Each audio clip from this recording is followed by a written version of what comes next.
Alors, on a parlé en préambule de quelque chose d'attractif, hein, le tourisme. Finissons là encore sur une note un peu festive. Question de Lucas, où se déroulera la fête foraine d'Épernay cette année? Alors la fête foraine se déroulera dans quelques jours maintenant sur le Jard. La présence du ballon va contraindre quelque peu l'organisation de la fête foraine qui sera un peu plus ramassée que d'habitude. L'objectif pour nous derrière, c'est de poursuivre l'aménagement du Jard, avec notamment ce qu'attendent énormément de Sparnassiens, c'est-à-dire le retour d'un grand jardin public sur le Jard, ce qui contraindra à ce moment-là la fête foraine à déménager vers le Millésium. En tout cas, c'est dans ce sens que nous avons travaillé au cours de l'automne dernier avec les forains.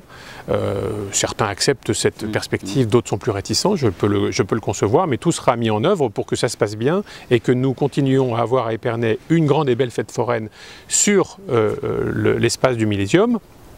Ce sera en quelque sorte un parc d'attractions intéressant et facile d'accès pour les nombreuses personnes qui viennent de la fête et qui viennent de la Côte des Blancs, de la région de Châlons, et ce qui permettra à ce moment-là de transformer le Jard avantageusement, puisque nous aurons encore une fois un grand jardin public qui est attendu par les Sparnassiens et qui profitera aux Sparnassiens.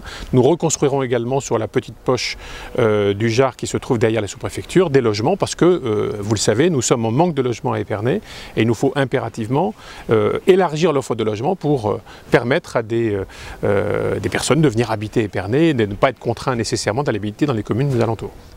Merci Franck Leroy pour ce petit tour d'horizon de fin d'été, de début d'automne. La vendange est belle, Épernay va bien. Oui, et il était très agréable d'être sur ce site pour lequel j'invite les Sparnassiens à venir découvrir, parce que nous avons là une vue absolument exceptionnelle sur Épernay, sur la vallée de la Marne, notamment en fin d'après-midi comme aujourd'hui. Et puis un petit parc très agréable derrière. Merci à vous. Merci, à bientôt. À très vite.